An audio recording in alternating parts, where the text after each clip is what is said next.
Hi friends, అందరికీ నమస్కారం friends. అందరూ ఏం చేస్తున్నారు? నేనైతే మొన్న గార్డెన్లో చిన్ని చిన్ని మొక్కలంతా క్లీన్ చేసి ఈ కాగడాల మొక్కకి కాయలు కాసినాయి ఫ్రెండ్స్. పూలంతా అయిపోయి అవంతా మొదుళ్ళు దాకా అలాగ ఉండిపోతాయి. ఆ పూలు తీసేసిన తర్వాత కాయలు కాయలుగా అయిపోతాయి. అవన్నీ తెంపేసామనుకోండి ఫ్రెండ్స్, ఓపిక చేసుకొని తర్వాత పక్క నుండి ఇగుర్లు వచ్చి మళ్ళా నిండా పువ్వులు వస్తాయి ఫ్రెండ్స్. కొమ్మ కొమ్మకి పువ్వులు వస్తాయి. అది చెప్తున్నా. నిండా అంటే చెట్టు మొత్తం నిండా అని కాదు ఫ్రెండ్స్. నా వ్లాగ్స్ చూస్తున్న వాళ్ళు తప్పకుండా ఒక like and share, subscribe please friends. ఇక్కడైతే అవన్నీ తెంపేసి మొత్తం నీళ్లు పట్టాను చెట్లకు. ఇది వర్క్ చేస్తూ ఉంటే మనసు కూడా ప్రశాంతంగా ఉంటుంది ఫ్రెండ్స్. గార్డెన్ వర్క్ చేస్తూ ఉంటే చాలా ఆనందంగా కూడా అనిపిస్తుంది. చిన్నపిల్లల లెక్క నా మొక్కలను చూస్తుంటే ఆనందం వేస్తుంది ఫ్రెండ్స్. మంచి టైం పాసు, అలాగే మనసు కూడా ఆహ్లాదంగా ఉంటుంది. ఓపిక చేసుకొని ఈరోజు గమ్ముగా పడుకొని ఉండలేక ఈ పని చేస్తున్నాను ఫ్రెండ్స్. మీరు ఎలా గడుపుతారు రోజంతా? నేనైతే ఏదో ఒక పని కల్పించుకొని కొంచెం హెల్తీగా ఉంది అనుకోండి, ఏదో ఒక పని కల్పించుకొని చేస్తూ ఉంటాను.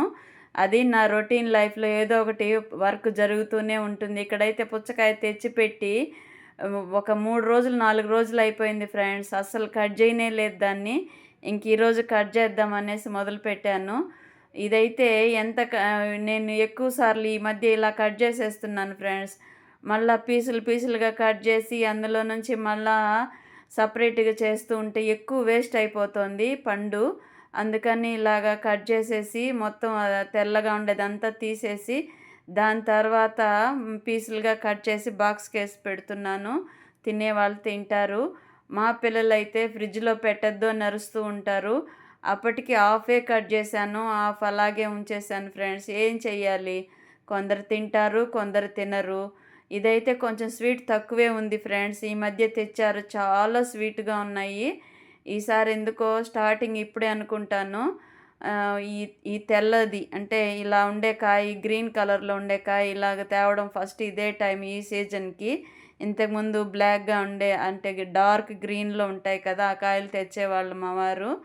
ఇది చూడండి, కొంచెం స్వీట్ తగ్గినట్టే అనిపించింది నాకు. నాకేమన్నా మందులు తినడం వల్ల అలాగుందో ఏమో. చూడ్డానికైతే రెడ్డిష్గా ఉంది ఫ్రెండ్స్.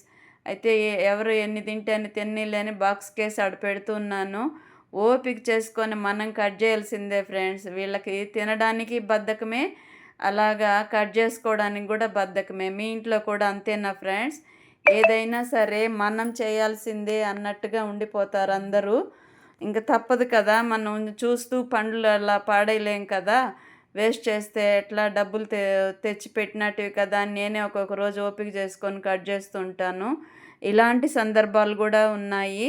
కొన్ని పాడైపోయి పడేసిన పండ్లు కూడా ఉన్నాయి, ఓపిక లేక చేయలేక ఒక్కొక్కసారి. ఇదిగోండి, ఇక్కడైతే బెండకాయ ఫ్రై చేస్తున్నాను ఫ్రెండ్స్. ఈ మధ్య చేశాను బెండకాయ ఫ్రై, అది వ్లాగ్ ఉండింది, అది అప్లోడ్ చేస్తున్నాను. సారీ ఏమనుకోకండి, కొంచెం హెల్త్ ఇష్యూ వల్ల వ్లాగ్స్ ఏమీ పెట్టడం లేదు కదా నేను. కాబట్టి ఇది ఉండింది, అది అప్లోడ్ చేస్తున్నాను. అమ్మ ఎలా బెండకాయ ఫ్రై చేస్తారో చూడండి. నేనైతే ఇంకా నిన్నటి కూరలతోనే ఈ పూటకు సరిపెట్టేశాను. బెండకాయ ఫ్రై, ఆవాలు వేయను నేను.